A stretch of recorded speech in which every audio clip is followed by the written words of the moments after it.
Ohaj, svima, od vaš seksi srpštinami. Da li se isplati gledate Boku no Pico? Pa prvo da se pripremimo.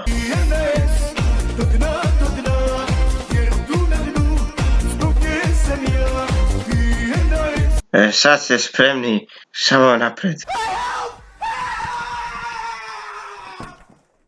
Ajmo prvo da krenemo od horror žanra koji ste vi toliko tražili. Izvijem se, malkice me mamilo ovo pičkasto vino, nisam spavao nekih dobrih dana, a nisam ni jeo, mogu reći. Preporučujem Gantz, Hellsing i Dead Man Wonderland. Mada Dead Man Wonderland nema drugu sezonu, ali preporučujem da čitate mangu, anime zaista boli glava. Sad malkice mi je zamjerno da idem po žanrovima, zato što svaki anime barem deli 2 ili 3 žanra, a naravno postoji anime koje deli još više.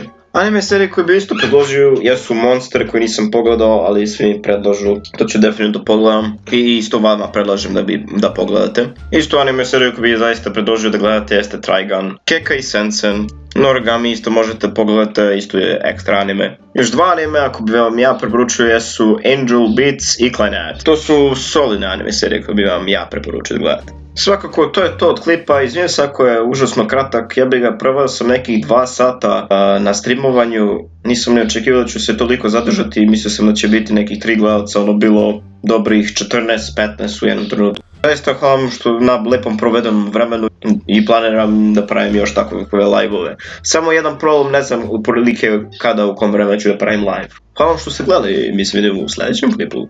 Sayonara. And all the people say you can't